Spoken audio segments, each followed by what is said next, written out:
couple stories of 420. 420 to me, um, I usually always smoke. This is the first time it's on a Saturday, and I didn't really do much. I slept. I've been sleeping a lot because work has been like heavy, mentally, emotionally, physically. Um, and it's not like when you're young when you can just smoke all day, and weed was cheaper back then. You can get like a sack for like $10 or something. Now it's a little different. Um, but a couple of memories from 420. So when I was in high school, my freshman year, I had a Sharpie and I tagged up 420 uh, in the gym somewhere, and I got caught. I don't know how I got caught, but I got caught, and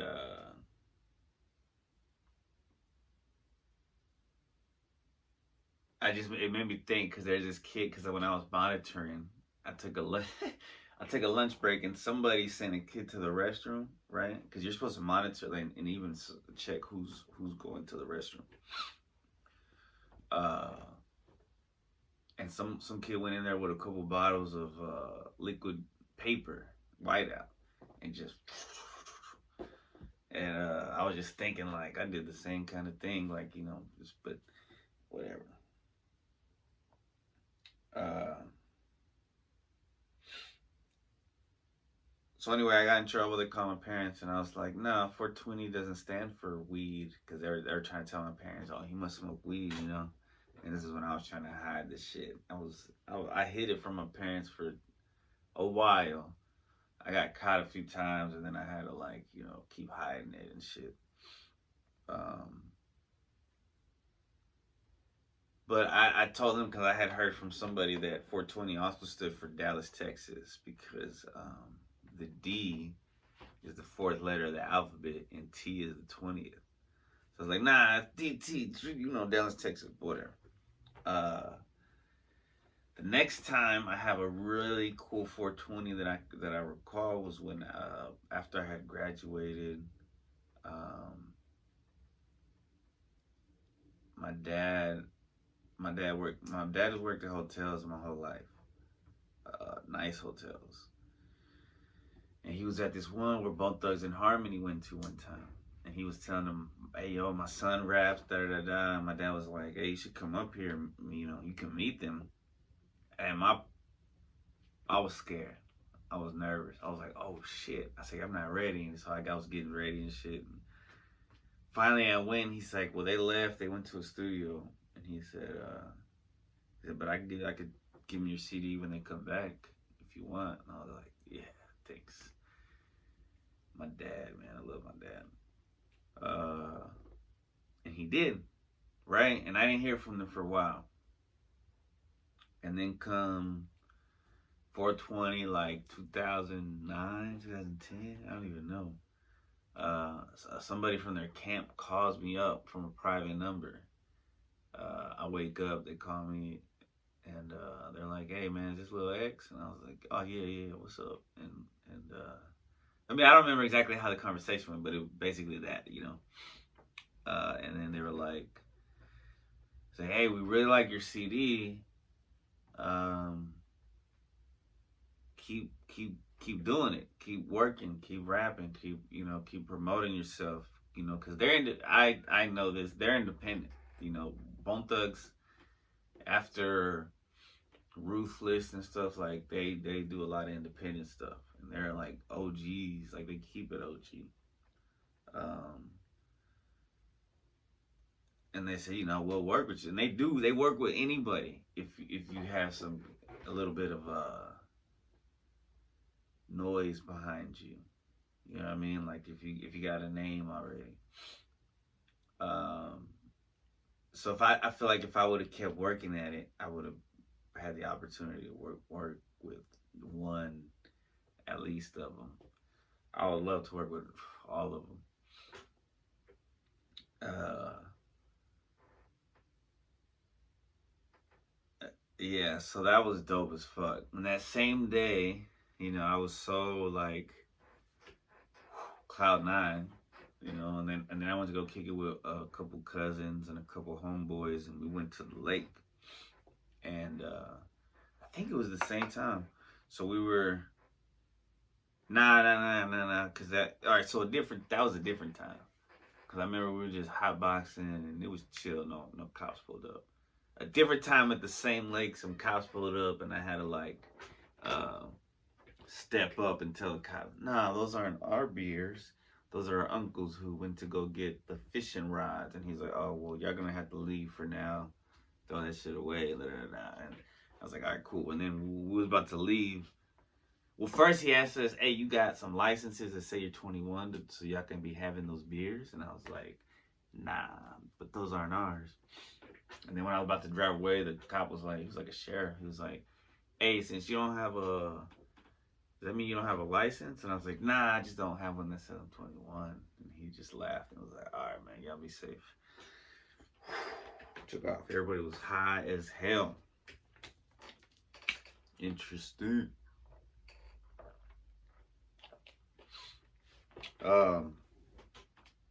It's my cousin's dad's birthday, so because his mom is my cousin. So shout out to Big Ed. Big Eduardo. Yeah, so I just looked up some of the history because I remember they used to tell us that 420, the origin of 420 was some kids in California that they would always meet after school at 420 and smoke. And apparently there's these dudes. I'll read it on Anxiety News because I have it on the computer. For now, I'm gonna take a break. And 420 for about 4 minutes and 20 seconds.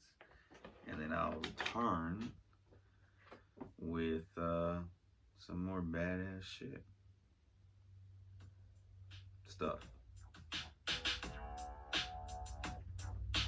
420, man, what it do?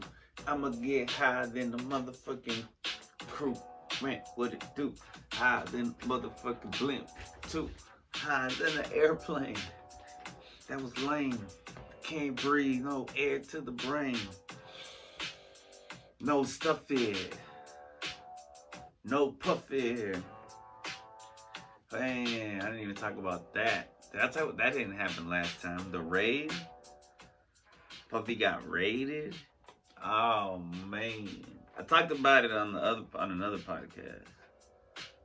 Two guys, a girl on a podcast.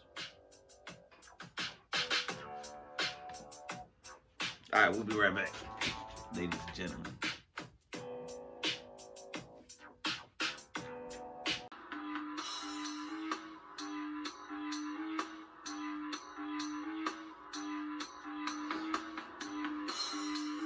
Yo, this is an old song from my first album.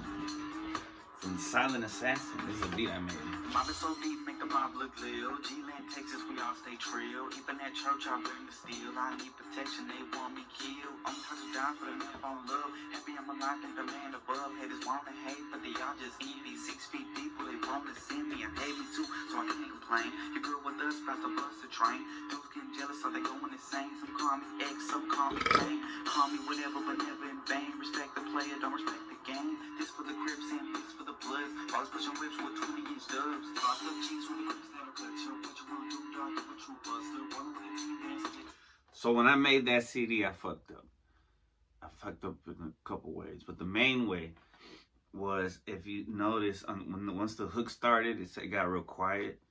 For some reason, I turned it on surround, so whenever you're listening on speakers that are not surround, it's hard to hear it. So that was dumb. Should have never did that.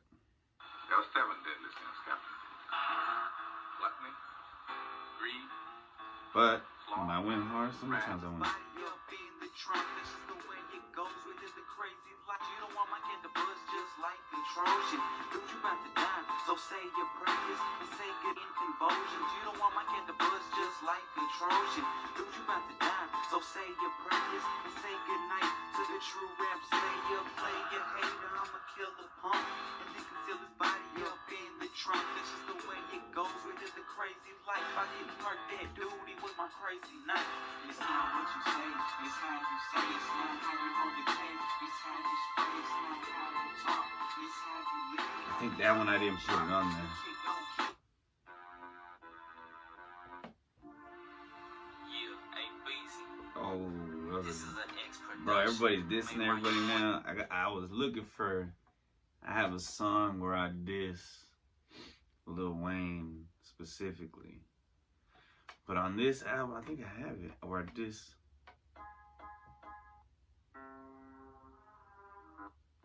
It's called The Resurrection.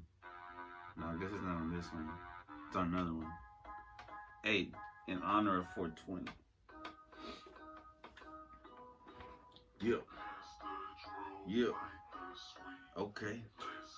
Throw till next week. Oh. Okay. I don't know the words. Wow. So high. Every day of my life. I'm going through my smoke. Oh, okay. Yeah. Definitely. Roll it. Take a puff. I'll be blazing the blunt like every day of the month. Cause that green is all I need. That green is I all screwed up my song right there. Like, not screwed up, like fucked it up, but screwed up, like slowed it down. Sweet, I got that blueberry dro. Man, you a scary hoe if you can't hang with us. Cause we be smoking and talking so much is dangerous. Y'all claim the pub, but y'all don't talk like me. This song is dedicated to those who don't like me. So light up the hands. Those who don't like me. That was a weird thing I did. I'm pretty blaze, but that's no Diddy. I didn't mean to do that. I was like rapping.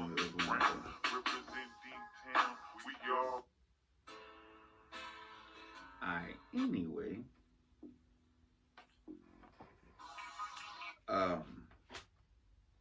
So 420 origins traced to San Rafael's Waldos. So this was published today at 11:11 in the morning. Pretty interesting. Oakland, California. Marijuana. This is from KTVU.com. It's Fox 2. Oakland. Marijuana culture's high holiday. 420 falls on Saturday. Blase. So the origins stem from a group of 5. A group of 5. Marin County men, now in their 60s, who coined the slang term in 71 while students at San Rafael High School. The group called themselves the Waldos, a term first used by comedian Buddy Hackett to describe odd people. The clique consisted of David Reddick, Steve Capper, Larry Schwartz, Jeff Noel, and Mark Gravitch, who routinely gathered at a specific spot on campus. We used to meet on this wall in the middle of school, and that's how we got our name, Reddick said. The then teenagers were jokesters or social satirists, whose only agenda was to bring laughter to those around them. They also just happened to indulge in marijuana. Early days of 420. Sure, we smoked a lot of weed, but it wasn't so much about pot. It was more about the humor between us. The weed just enhanced our humor, said Reddix, a filmmaker and retired cameraman and field producer for CNN in San Francisco. The 420 reference first emerged just ahead of a Waldo safari, described by Reddix and Capper as field trips where the group would explore the Bay Area and beyond. One of these excursions involved a search for a cannabis patch.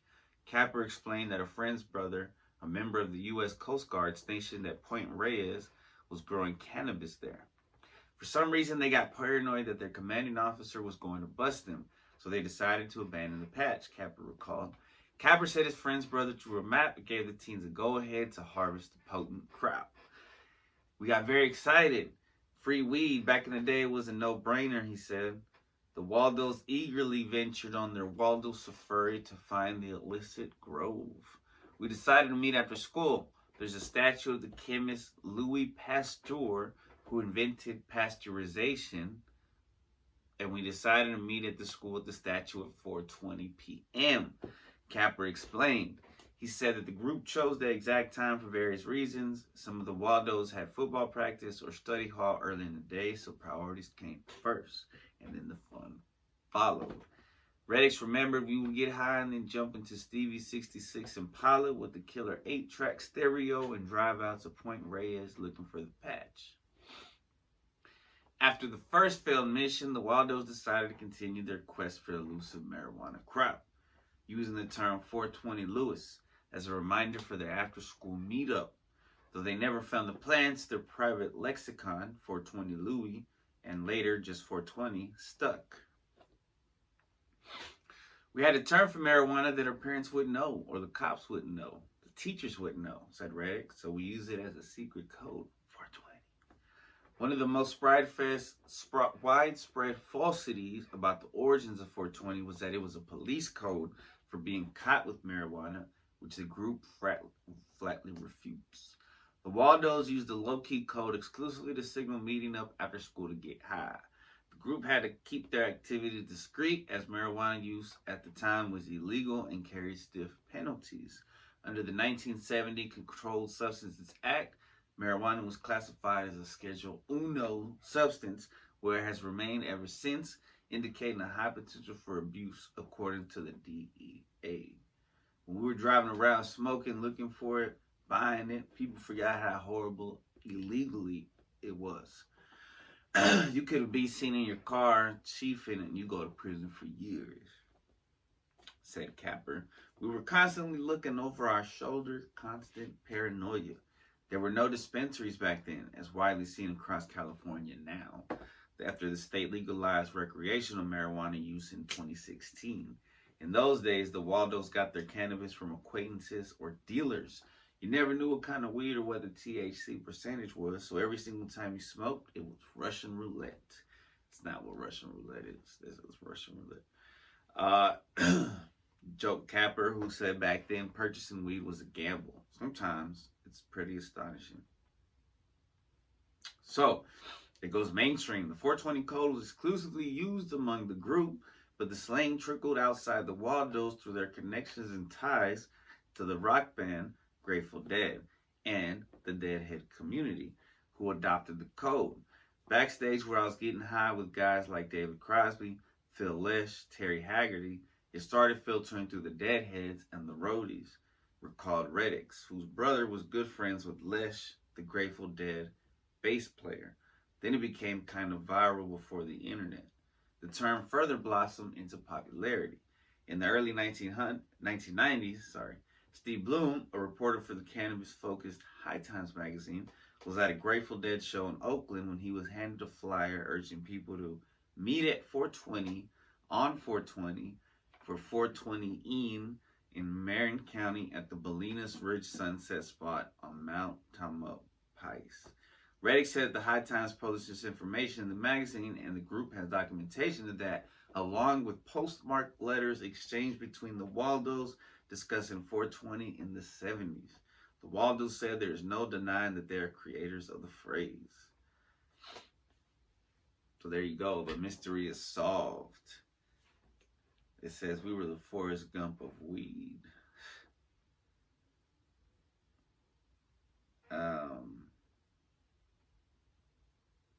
It's wild. It's very interesting how that came about. How people can have an impact on society and culture in such a way. All right.